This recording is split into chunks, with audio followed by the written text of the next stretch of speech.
బియ్యం బంగారమైంది. సన్నబియ్యం పరమన్నంలా మారింది. సామాన్యుడు 2 పూటలా సన్నబియ్యం అన్నం తింటే ఇప్పుడు ఎంతో గొప్ప. అంతలా ధరలు పెరిగిపోయాయి. మరి ఫైన్ క్వాలిటీ రైసు క్వింటాలు 7,000 పలుకుతోంది. ఇప్పటికైనా సర్కారు స్పందించి ధరలకు కళ్ళెం వేయకపోతే సామాన్యుడి ఇంట పస్తులే.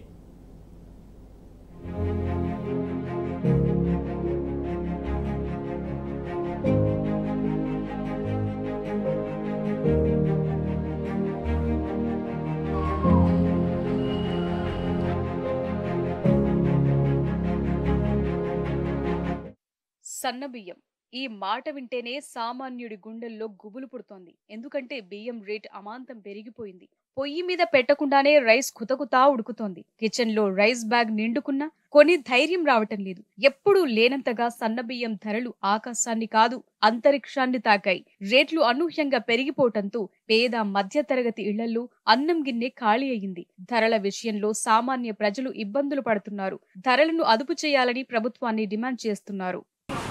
ఇది గతంలో కంటే ఇప్పటికీ నెలకు బ్యాగ్ వచ్చేసి 1000 రూపాయల దాకా దొరుకుతుంది. అందరూ 1450, 1500 ఉండేది. ఇప్పుడు దగ్గర ఒకటేసారి 1550, ఒకసారి 1500, 1600 పెరిగింది. 1650 రూపాయలు అని చెప్పాడు అది బ్యాగ్. కానీ చాలా ఇబ్బందిగా ఉంది పరిస్థితులు. తినడానికి కూడా ఇబ్బందిగా ఉన్నది.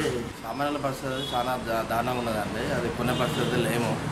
దక్షిణాది ప్రజల ప్రధాన ఆహారం వరిబియ్యం. ఆకలి మీద 2 చపాతీలు తిన్నా ఆఖర్లో 4 ముద్దలు అన్నం తినకుంటే ఆకలి తీరదు, కడుపు నిండదు. ఇప్పుడు సన్నబియ్యం అంటున్నాం కానీ ఒకప్పుడు దొడ్డు బియ్యం, నూకలన్నమే తినేవారు. మారుతున్న జీవన శైలిలో భాగంగా ప్రజల ఆహార విధానంలో కూడా అనేక మార్పులొచ్చాయి. అందులో భాగంగా విత్తనాల మార్పిడి జరిగింది. సన్నబియ్యం పంట చేతికొచ్చింది. జీలకర్రలాగా సన్నగా ఉండే బియ్యం నోటికి రుచిని తీసుకొచ్చింది. మెల్లగా సన్నబియ్యపు అన్నం అందరికీ అలవాటైంది. దాంతో పాటే డిమాండ్ కూడా పెరిగింది. ఇప్పుడు రేట్ కూడా పెరిగింది. కారణాలేవైనా సన్నబియ్యం ధర సామాన్యులకు చుక్కలు చూపుతోంది.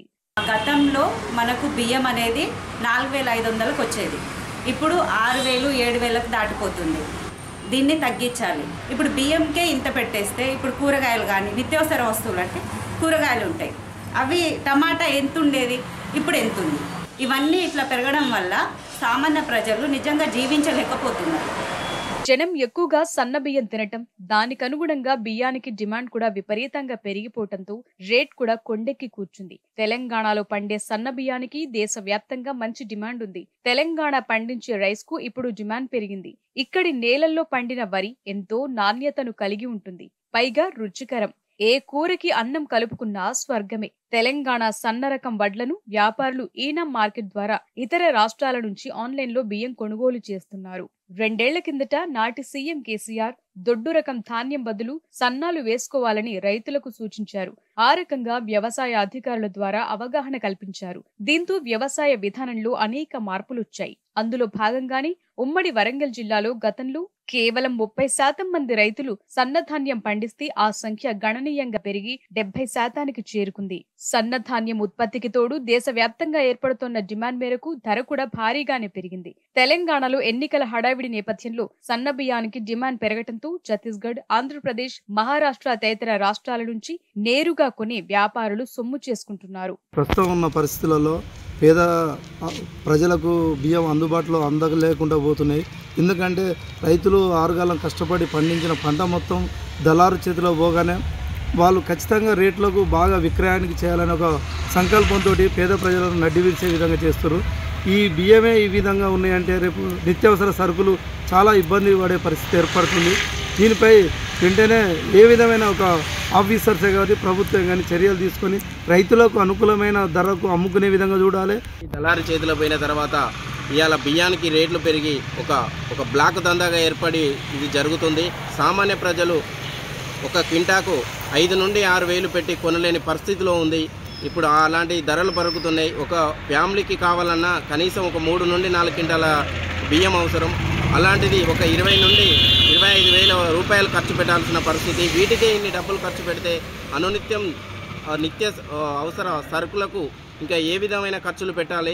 దీన్ని వెంటనే ప్రభుత్వం గ్రహించి వారిపైన చర్యలు తీసుకొని సామాన్య ప్రజలకు న్యాయం చేయాలని కోరుచున్నాను.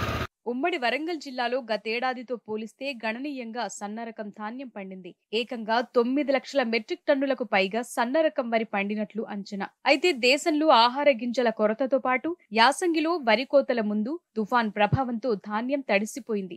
దీనికి తోడు ఇతర రాష్ట్రాల్లో తెలంగాణ సన్నరకం బియ్యానికి డిమాండ్ పెరిగి ఎగుమతులు ఎక్కువయ్యాయి. ఈ సీజన్లో గ్రేడ్ ఏ రకం ధాన్యానికి 2183, కామన్ గ్రేడ్ రకానికి 2040 మద్దతు ధర ఇస్తున్నారు. ఇదిలా ఉంటే ప్రైవేట్ వ్యాపారులు పొలాల దగ్గరే సన్న ధాన్యాన్ని కొంటుండడంతో ధరలు పెరిగాయి. ఆ విధంగా రైతుల నుంచి నేరుగా క్వింటాకు మరో 500, 1000 ఎక్కువగా ఇచ్చి కొన్న వ్యాపారులు అమాంతం రేట్లు పెంచి అమ్ముతున్నారు. ప్రస్తుతం గతేడాదితో పోలిస్తే అన్ని రకాల సన్నబియ్యం ధరలు సుమారు 2000 నుంచి 3000 పెంచి వ్యాపారులు అమ్ముకుంటున్నారు. విజయమసూరి రకానికి చెందిన కొత్త బియ్యం ప్రస్తుతం క్వింటాల్ 4500 నుంచి 4800, పాత బియ్యం 5800 నుంచి 6200 వరకు అమ్ముతున్నారు. జై శ్రీరామ్ కొత్త బియ్యం క్వింటాల్ కు 6000 నుంచి 6200 వరకు ఉండగా పాత బియ్యం 7500 నుంచి 7800 వరకు విక్రయిస్తున్నారు. మొత్తం మీద సన్న బియ్యం ధరలు పెరగటంతో సామాన్య మధ్య తరగతి ప్రజల పర్సు బరువు దిగిపోతుంది. నెల బడ్జెట్ అమాంతం పెరిగిపోయింది. సామాన్య ప్రజలను దృష్టిలో ఉంచుకుని ప్రభుత్వం ధరలను నియంత్రించాలని, లేదంటే రాబోయే రోజుల్లో క్వింటాల్ బియ్యం 10,000కు చేరుకునే ప్రమాదముందని జనం ఆందోళన వ్యక్తం చేస్తున్నారు.